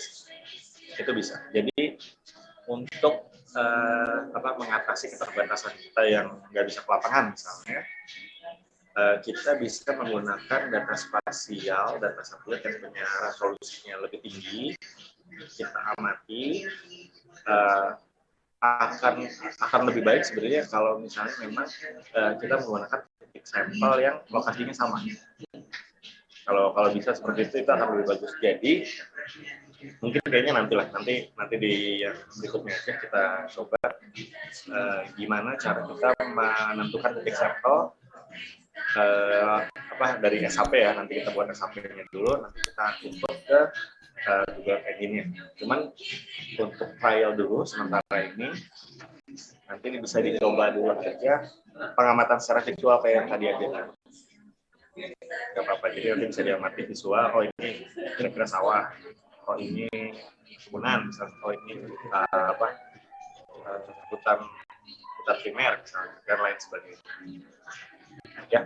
Baik Kak, mungkin izin tanya lagi Kak, kalau semisal di suatu kabupaten tersebut ada misalkan ada kategori sawah, terus di sawah tersebut kebetulan dalam citranya tuh ada yang sudah misalkan sudah dipanen dan belum dipanen, itu gimana Kak untuk kayak misalkan indeks atau nilainya Kak? Iya, untuk sawah itu pasti nanti akan jadi problem. Jadi untuk menanggulangi itu, kalau misalnya memang mana tahu yang lokasinya itu di mana gitu ya, sawah mana yang sudah panen, fase panen vegetatif, atau sawah mana yang masih fase generatif, itu bisa diambil keduanya sebagai sampel. Jadi kalau bisa, yang harus dipastikan adalah pengambilan sampelnya harus merata mewakili setiap objek. Jadi kalau misalnya memang sawah ini punya banyak fase di sana, kan ada fase generatif, fase sebelum panen gitu ya. Jadi di puncak, terus ada vegetatif, fase untuk panen. Berarti yang harus diambil untuk objek sawah, ya keduanya kalau bisa. Untuk metode klasifikasi yang ini kurang lebih sih modelnya metodenya akan seperti itu. Cuman kalau misalnya memang pengerjaannya difokuskan untuk sawah, sebenarnya ada pekerjaan lanjutan lagi. Jadi kita harus melihat data temporal yang panjang, datanya jadi kita pakai data yang panjang, kemudian kita lihat nih variasinya, misalnya di titik yang sama gitu ya, kita ambil di titik yang sama, variasi perubahan nilai satelitnya tinggi atau tidak. Kalau tinggi, kemungkinan dia adalah sawah. Kalau dia rendah, kemungkinan dia adalah vegetasi non sawah. Itu untuk kajian lain lagi. Cuman untuk secara sederhana untuk pekerjaan kita kali ini cukup kayak gitu aja. Jadi nanti panen bisa ambil objek sawah dengan fase yang berbeda kalau memang menantau nih lokasinya di mana. Oke. Baik Kak, terima kasih Kak. Kak, izin nanya Kak. Ya. Kak, kan tadi itu ada masukan data lapangan. Nah, untuk mangrove sendiri itu nanti data lapangan yang dimasukkan itu berupa data apakah itu data kerapatannya atau dari tegakan yang kita dapat itu yang dimasukkan Kak? Kalau untuk model yang kita buat di sini, kalau untuk klasifikasi yang kita kerjakan gitu ya, ini hanya sesederhana mana mangrove, mana non mangrove. Jadi kita nggak butuh data perawatan, nggak butuh data tajuk. Sebenarnya kita nggak butuh apa-apa. Cuma ketika kita punya data perawatan, ketika kita punya data tajuk, data itu nantinya bisa kita spasialkan juga, kita bikin jadi peta juga, bisa kita bandingkan dengan, jadi untuk analisa lanjutannya nih, bisa kita bandingkan dengan indeks vegetasi misalnya. Jadi nantinya bisa kita hubungkan nih, Kalau mangrove-nya rapat, berarti indeks vegetasinya seperti apa. Kalau tajuknya lebat, indeks vegetasinya seperti apa. Tapi kalau dalam model klasifikasi seperti tadi, untuk training kita butuhkan hanya informasi mana mangrove, mana non mangrove. Baik Kak, terima kasih Kak. Oke, sama-sama. Halo Kak. Gimana? Ya.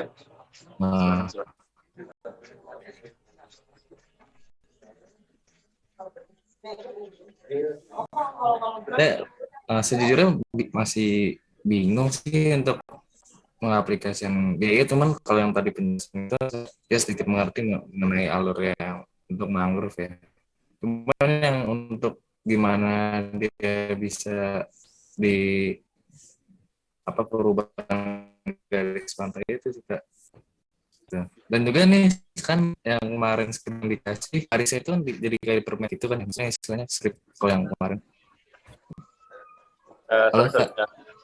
Ya. Tadi gimana tadi baru sampai ini yang kedengeran.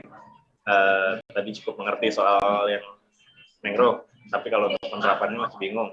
Tadi gimana? Ya maksudnya ya kalau alurnya itu kan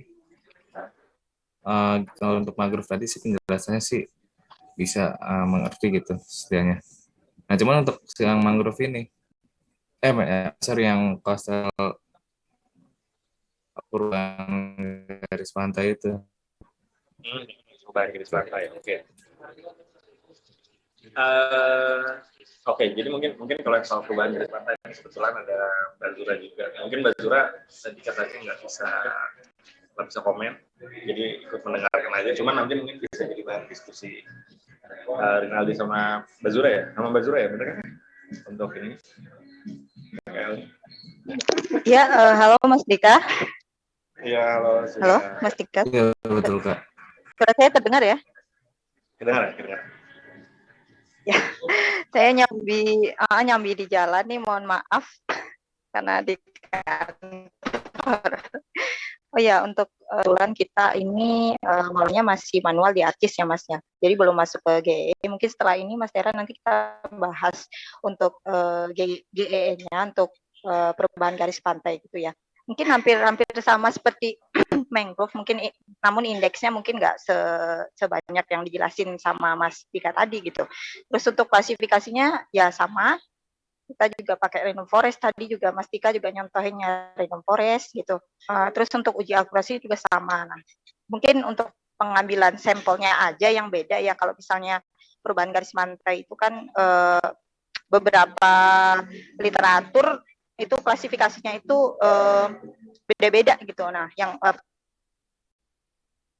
baca itu dia tuh untuk perubahan garis pantai itu daratan, sedimen dan laut. Nah, dari situ tuh nanti kita bisa hasilkan poligon, terus menghasilkan garis pantai gitu.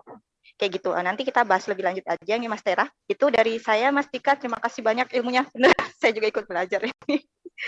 Lanjut Mas Dika, terima kasih. Terima kasih Bu. Mungkin untuk tambahan, jadi sebenarnya kalau untuk perubahan garis pantai sendiri saya juga pernah ngerjain, tapi memang dalam pengerjaan yang sederhana aja. Jadi hanya DSAS, delineasi DSAS, cuman sekedar itu karena kajian pertama memang bukan di perubahan garis pantai ketika itu. Cuman secara konsep kurang lebih untuk yang DSAS saya pernah gitu ya. Nah, oke. Jadi kalau yang digunakan di GEE yang saya tahu, yang kemarin skrip yang saya kasih itu memang secara metode berbeda. Makanya itu mungkin yang kemarin saya kasih kalau misalnya memang tadi Tera ya berapa dipanggilnya? Kalau misalnya memang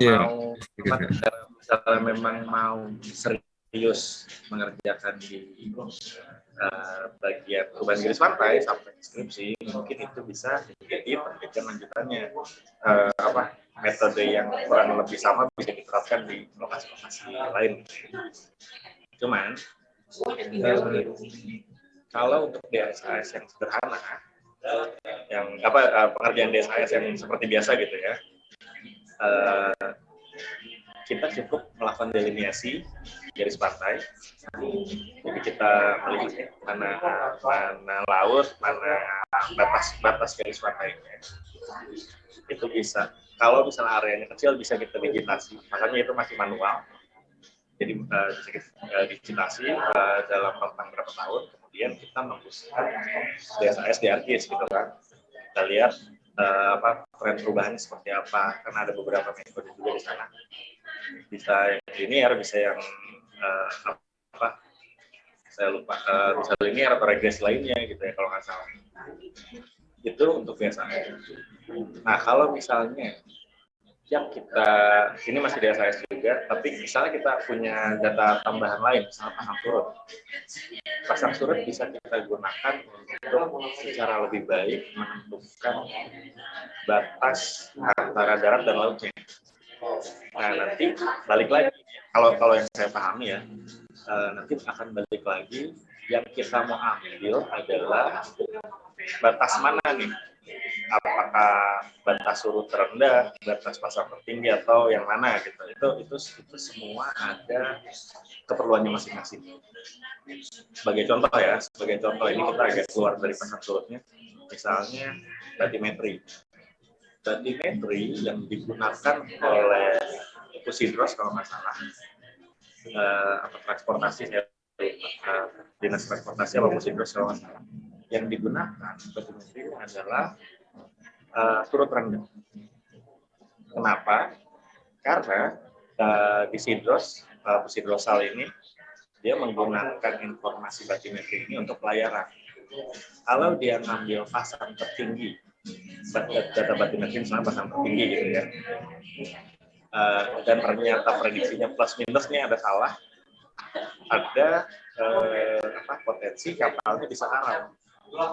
Itu kenapa yang diambil adalah surut terendahnya. Nah, untuk keperluan yang lain, jelas kebutuhannya pasti akan berbeda. Nah, saya kurang paham sebenarnya kalau misalnya di perubahan garis pantai akan baiknya diambil yang mana, apakah HWL-nya, atau FWL-nya, atau seperti apa. Coba nanti itu bisa dicari tahu. Itu pada dasarnya sebenarnya kalau misalnya kita menggunakan data pasang surut, kita bisa mendapatkan informasi batas darat dan lautnya akan lebih baik. Nah, kalau dari GEE yang saya kasih, ini juga saya sebenarnya masih belum banyak baca soal jurnal tersebut. Cuman dari yang saya pahami, kalau nggak salah, yang dilihat di skrip tersebut adalah tingkat kelembapan dari sedimennya. Jadi kan kita tahu nih ya, rata-rata yang banyak perubahan itu adanya di pasir. Ya kan, rata-rata perubahan garis pantai itu adanya di bagian pasir, karena kalau yang bangunan biasanya udah akan seperti itu aja. Nah,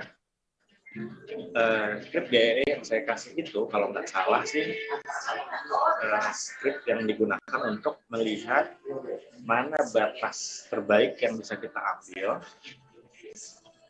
Ini keluar ya si Tera ya.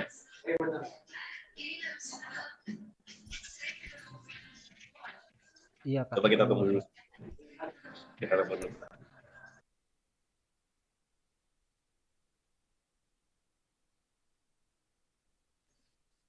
Halo, Tera. Halo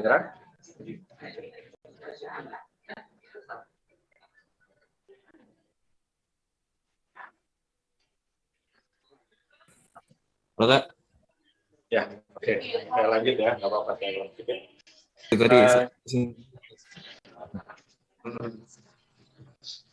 Oke, jadi saya ulang sedikit. Jadi kalau nggak salah nih ya, saya juga belum baca lagi. Tapi dari skrip yang saya kasih, dia ini bisa membedakan, menentukan batas antara darat dan laut terbaik dengan cara melihat kelembapan dari si sedimennya, mana yang terus-menerus terendam oleh air, berarti dia punya tingkat kelembapan yang lebih tinggi. Mana yang cuman terkena air ketika pasang, Kalau nggak salah sih seperti itu, kalau nggak salah ya. Tapi kalau misalnya memang mau dipelajari lebih lanjut, sebenarnya itu diperlukan, baiknya sih diperlukan untuk kajian lanjutan aja, untuk di skripsi misalnya, kalau misalnya memang mau fokus ke sana. Untuk saat ini, kalau memang yang dibawa adalah perubahan garis pantai menggunakan GSAS, menggunakan pasang surut, apa-apa itu dulu aja yang dikerjakan. Tapi yang pasti yang harus dipastikan, penggunaan pasang surut seperti apa nih nanti yang dibutuhkan, karena ketika kita berbicara tentang udah bukan yang spasial aja, pasti ada dinamika di sana. Perubahan garis perubahan pasang surut itu kan ada dinamika ya, perubahannya seperti itu. Nah itu kajiannya butuh lebih lebih mendalam lagi, karena dinamika ini memang agak rumit untuk dipelajari. Kurang lebih sih seperti itu sih. Mudah-mudahan bisa dipahami lah ya. Kalau cukup paham sih Pak. Cuman emang saya juga pakai pasang surut gitu ya. Dan itu berdasarkan ini citra yang terekam gitu. Jadi saya itu ngambil stasiun pasang yang online gitu yang dari BIG. Nanti diituin disinkronin dengan citra perekamannya. Nah, cuman saya kurang tahu juga tuh kalau misalnya ada perubahan menggunakan tadi yang penentuan pasang terendah pasang terus surut tadi gimana ya kalau lupa saya sorry. Sebenarnya itu ini sebenarnya memang itu lebih banyak berpengaruh batimetri sebenarnya ya, untuk pasang surut yang HWL, MSL dan lain-lain. Secara teorinya kalau misalnya untuk perubahan garis pantai yang saya tahu sih sebenarnya pasang surut ini digunakan untuk mengoreksi. Jadi kalau benar sebenarnya yang sekarang sudah dikerjakan sama Vera sebenarnya sudah benar prosesnya. Jadi kita harus tahu citra titik rekaman di jam berapa, kemudian kita harus tahu di jam segitu itu sedang pasang atau surut, nanti kita koreksi.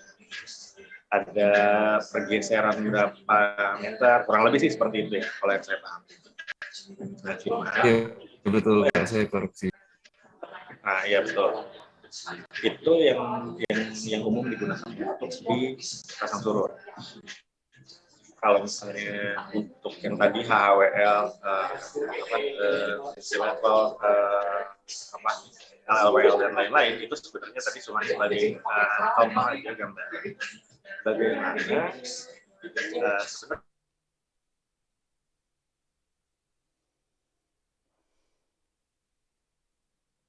yang dihasilkan gitu ya, informasi pasang surut yang dihasilkan ini ditentukan sama penggunanya, dia butuh untuk apa gitu aja sih. Jadi kalau misalnya tadi sebagai contoh yang batimetri, ketika digunakannya untuk pelayaran, maka yang diambil adalah informasi surut rendah. Jadi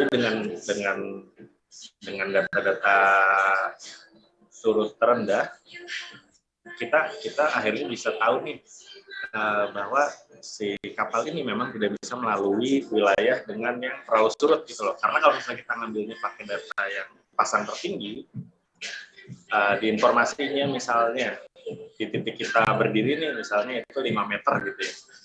Tapi ketika di lapangan itu 5 meter dengan pasang tertinggi.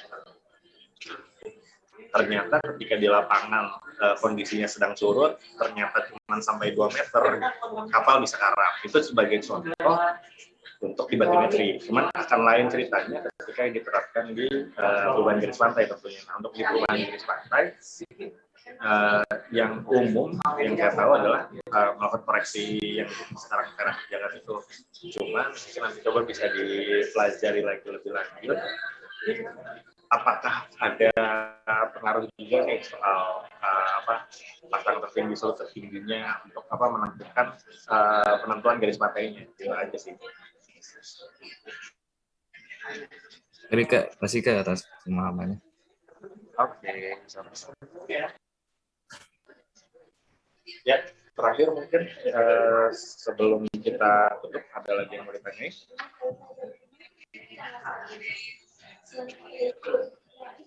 Kalau memang sampai nggak ada, untuk script-script yang tadi saya kasih, terutama yang punya kebutuhan untuk PKL ya, bisa coba dipelajari lagi, dikerjakan dulu, khusus untuk anak baru coba dikerjakan. Ini belajar 2019-2021. Sementara itu dulu, nanti kalau misalnya memang ada progres, kita bisa diskusi lagi.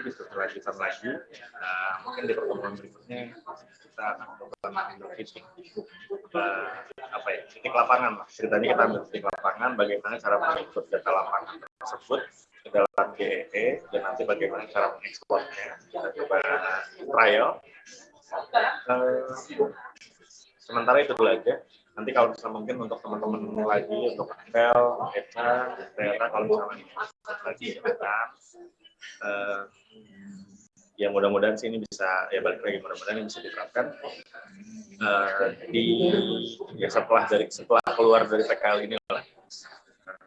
Tapi yang perlu diingat, yang harus teman-teman pahami ya, yang kita banggakan jangan GE-nya nih. GE ini cuma sebuah alat aja. Jadi yang penting teman-teman bagaimana mengerti konsepnya supaya nanti kalau mau di GE, mau di mana, itu tetap masih bisa diterapkan. Gitu aja. Begitu contoh kalau misalnya tadi nanti yang saya kerjakan pasang surut, misalnya dengan rentang yang panjang, NDWI misalnya mau diambil lagi dengan rentang yang panjang, itu bisa melakukan GEE gitu loh, bisa digunakan melalui GEE. Ya misalnya sesederhana itu. Jadi jangan ketika nanti membawakan ini, ketika mengerjakan GEE, jangan yang dibanggakan GEE